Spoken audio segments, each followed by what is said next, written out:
70th BPSC mains exam के retain qualify करने वाले सभी स्टूडेंट्स को मेनी मेनी कॉन्ग्रेचुलेशंस, ढेर सारी बधाई।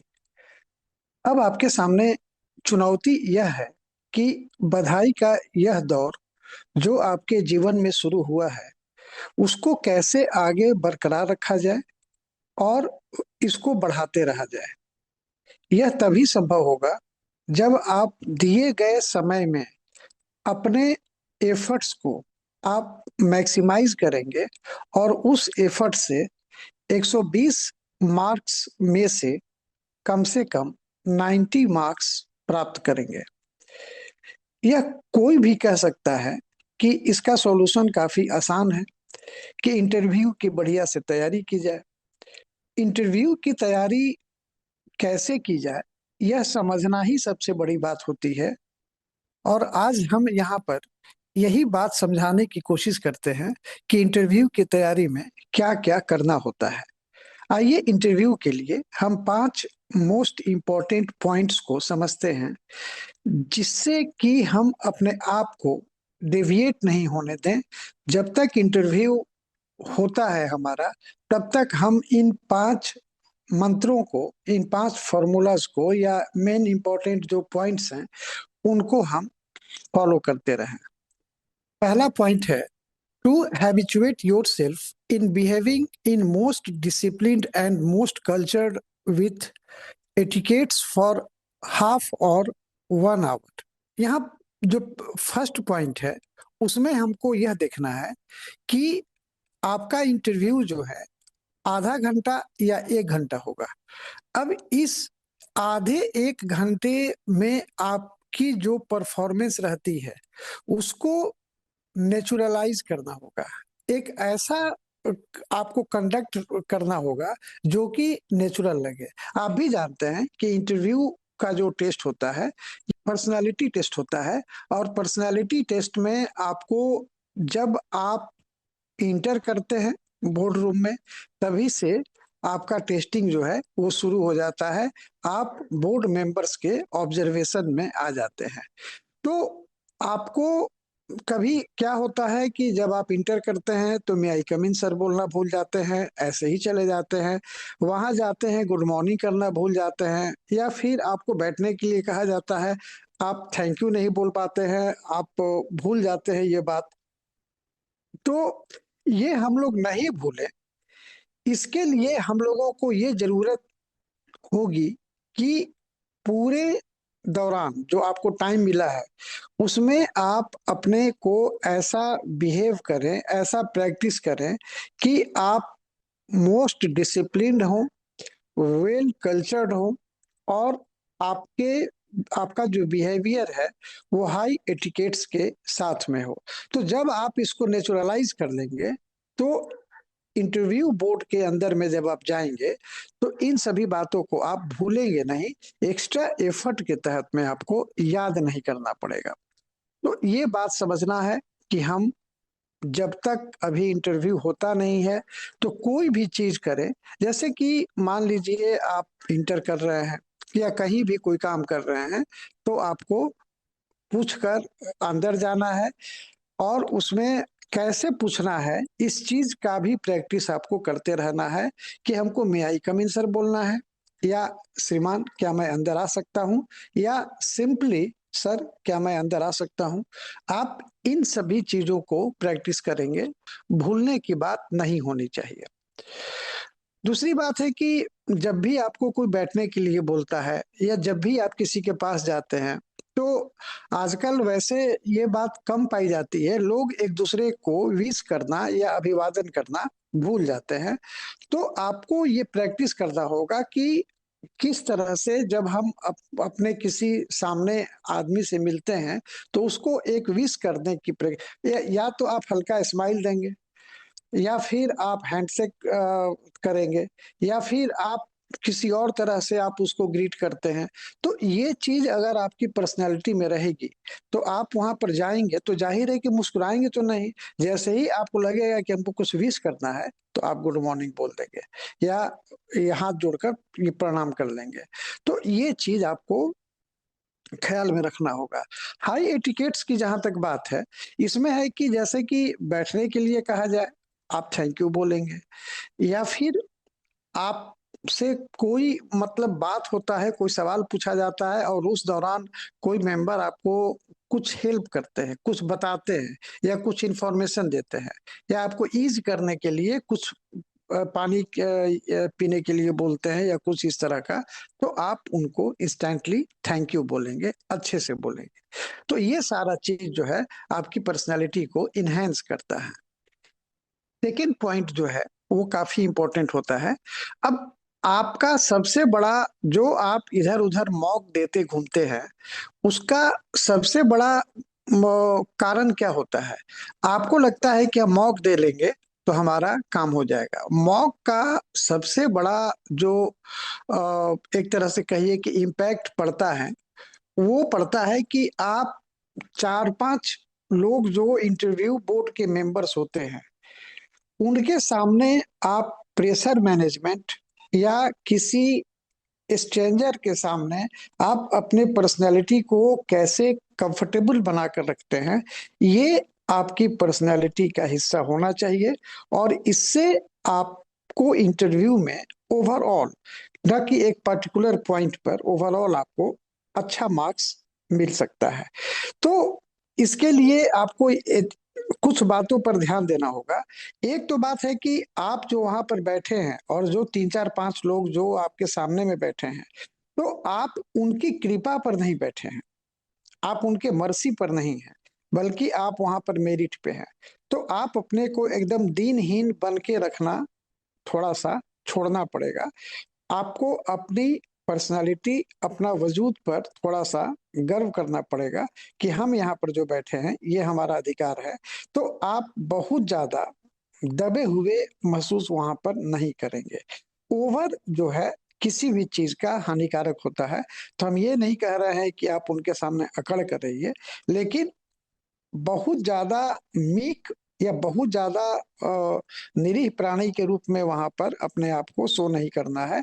ये आपके पर्सनैलिटी का हिस्सा होना चाहिए, क्योंकि वो आपको एक दास नहीं चुन रहे हैं, वो आपको एक ऑफिसर के रूप में चुन रहे हैं और सरकार को ये देखना होता है, या जो भी बीपीएससी जैसी रिक्रूटिंग एजेंसी है, वो देखती है कि हम जो ऑफिसर चुन रहे हैं, वो ऑफिसर हमारा किस तरह का होता है।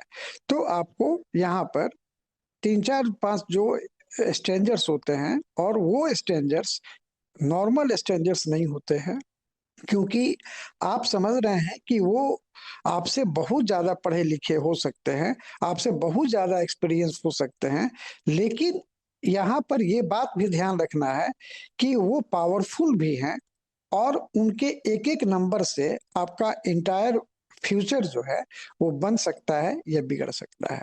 लेकिन यहाँ पर फिर साथ ही में ये भी बात ध्यान रखना है कि वो आपसे बहुत ज़्यादा नहीं जानते हैं, क्योंकि आप जितना आज पढ़ते हैं, वो उतना आज नहीं पढ़ते हैं।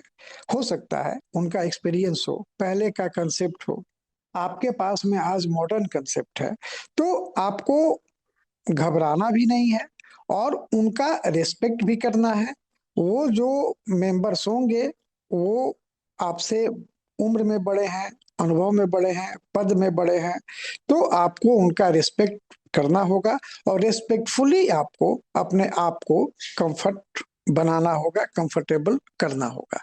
तो ये जो है सेकंड पॉइंट है, जो कि काफ़ी इम्पोर्टेंट है और ये चीज़ आपको पूरे इंटरव्यू के दौरान ईज़ महसूस कराएगा, आपको काफ़ी कंफर्टेबल रखेगा, ठीक है? अब कोई भी होता क्या है कि जब आप प्रेशर में रहते हैं, तो आता हुआ चीज़ भी पॉइंट्स आ रहा है, लेकिन आप परेशान हो रहे हैं। एसी चल रहा है, फिर भी आपको पसीना आ रहा है। तो ये सब चीज़ आपके नर्वसनेस को शो करता है और ये चीज़ आपके पर्सनैलिटी को ब्रेक करता है, वीक करता है। अब आते हैं तीसरे पॉइंट पर। तीसरा पॉइंट जो है, ये भी काफ़ी इम्पोर्टेंट है। इसमें आपको देखिए, आप तो इंटर किए, आप अपने आप को एक कंफर्टेबल और एक ईज़ पर्सन, नेचुरल पर्सन की तरह में आप शो कर रहे हैं। यहाँ पर पूरे इंटरव्यू के दौरान एक और चीज है जिस पर आपका नंबर पूरा डिपेंड करता है, किसी भी इश्यूज पर, किसी भी टॉपिक पर या किसी भी क्वेश्चन पर आपका जो उत्तर होता है उसका अप्रोच जो है वो सही होना चाहिए, राष्ट्र हित में होना चाहिए, समाज हित में होना चाहिए, केवल वो आपके वेलफेयर से जुड़ा हुआ नहीं होना चाहिए। ठीक है? या फिर जो चीज हम बात जो इश्यूज आपके सामने आया है उसको आप जस्टिफाई एक कॉन्स्टिट्यूशनल और लॉजिकल आधार पर करने में कैपेबल हो। दूसरी बात इसमें जो है वो पॉजिटिव एटीट्यूड आपका होना चाहिए। पॉजिटिव एटीट्यूड से मतलब है कि आपको एक मतलब समाज में किसी भी चीज पर जब नेगेटिव और पॉजिटिव चीज की बात होती है, आपको पॉजिटिव साइड में अपने आप को दिखाना होगा। साथ में आपको किसी भी मुद्दे पर लॉजिकल होना पड़ेगा और आपको सोसाइटी के हर वर्ग के लिए, यहाँ तक कि एनिमल्स के लिए भी आपको एक कंपैशन शो करना पड़ेगा, और ये आपको नेचुरल वे में शो करना पड़ेगा। नहीं, अगर आप ये बात करेंगे तो ये आपके पर्सनालिटी कन्फ्लिक्ट को शो करेगा, जो कि अल्टीमेटली आपके नंबर को डाउन कर देगा। ठीक है? तो आप इस बात का भी ध्यान रखेंगे। अब आते हैं हम चौथे पॉइंट पर।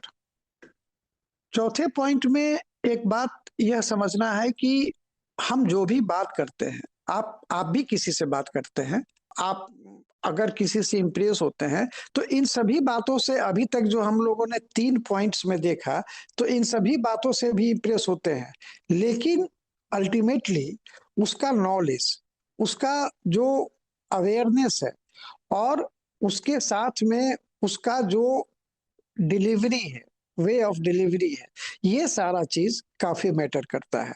तो आपको एक नॉलेजेबल पर्सन के रूप में वहां पर प्रेजेंट होना है, इस बात को आप ये नहीं भूल सकते हैं।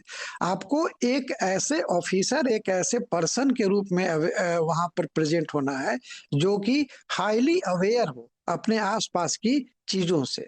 अगर आप अनअवेयर पर्सन की तरह वहां पर बिहेव करेंगे या पाए जाएंगे तो फिर ये आपके नंबर को कम कर देगा। और इसीलिए आपसे एकेडमिक सवाल पूछे जाते हैं, ताकि ये पता चले कि आपने आज तक पढ़ाई की है, तो पढ़ाई में आप कितना नॉलेज को गेन किए हैं, रिटेन किए हैं, और कितना उससे रिलेटेड चीजों से अपने आप को आपने अवेयर रखा है। तो ये चीज आपको समझना पड़ेगा यहाँ पर। और देखिए, इसके लिए तो एक साधारण सी बात है कि आप जो सब्जेक्ट पढ़े हैं उसके अलावा जो कंटेम्प्रेरी इवेंट्स हैं, चाहे वो स्टेट लेवल पर हो या फिर नेशनल लेवल पर हो या इंटरनेशनल लेवल पर हो, हर इशूज से उसको जोड़ना होगा, एक कनेक्शन बैठाना होगा, ताकि आपके अंदर में ये चीज रिफ्लेक्ट हो कि आप किसी भी चीज को अपने पढ़ाई से अप्लाई कर सकते हैं, कनेक्ट कर सकते हैं। तो ये आपको इंटरव्यू के लिए काफी इंपॉर्टेंट है। अब आते हैं 5वें नंबर पर। यहाँ पर हमको ये बात ध्यान देना है कि हम वहां पर कोई ऐसा माइथोलॉजिकल इंटेलेक्चुअल पर्सन नहीं है जो कि हमको सब कुछ आता हो, हम सर्वज्ञ हैं। ठीक है? आप एक ह्यूमन बीइंग है। अगर आपसे सवाल पूछा जा रहा है, 1 2 3 4 जो भी है, अगर आप इसमें से सॉरी भी बोल रहे हैं, 2 3 पर लगातार भी बोलना है, तो ये आपके इंटरव्यू का अंत नहीं है। क्योंकि कोई व्यक्ति, कोई स्टूडेंट, अगर वो 10 में से 7 प्रश्न का उत्तर दे देता है और 3 का उत्तर नहीं देता है, फिर भी हो सकता है कि उसका सिलेक्शन नहीं हो। और एक स्टूडेंट जो 3 ही प्रश्न का उत्तर देता है और 7 का नहीं देता है, उसका भी सिलेक्शन हो सकता है कि हो जाए। ये 7 का दिया फिर भी नहीं होगा, और ये 3 का ही केवल दिया है, फिर भी इसका हो सकता है। उसमें ये बात देखी जाती है कि आपका अप्रोच कैसा है, एटीट्यूड कैसा है, आपका नॉलेज और अप्लाई करने का तौर तरीका कैसा है। तो आप सॉरी बोल दें, कोई दिक्कत नहीं है, लेकिन सही बोले, गलत नहीं बोले। और अगर आप 2-3 बार सॉरी भी बोलना पड़े, तो आप नर्वस नहीं हो कि अब हमारा नहीं होगा। क्योंकि अल्टीमेटली अगर आपने ऊपर के 4 पॉइंट्स को फॉलो किया है और वो सही-सही चला है, तो आपका सॉरी बोलना या 2-3 सवाल का जवाब देना, 4-5 का भी सवाल का जवाब नहीं देना, कोई बहुत बड़ा मायने नहीं रखता है। तो ये आपको यहाँ पर दिखाना है, तो इसलिए जो भी अगर आपको नहीं आता है, आप पोलाइटली बोल दीजिए कि सॉरी सर, अभी हम रिकॉल नहीं कर पा रहे हैं। तो इस तरह से आप चीज़ों को समझेंगे। तो यहाँ पर इस वीडियो में हम अभी इतना ही तक सीमित रखते हैं। हमारी योजना ये है इंटरव्यू गाइडेंस प्रोग्राम के लिए कि हम इश्यूज पर, जैसे कि राइट अप्रोच की बात कर रहे हैं, तो राइट अप्रोच या पॉजिटिव एटीट्यूड के लिए हमको ये बात देखना होगा कि हर मुद्दा पर क्या मामला है। हम जब तक मामला को समझेंगे नहीं, तो हम उस पे अपनी राय नहीं बना सकते हैं।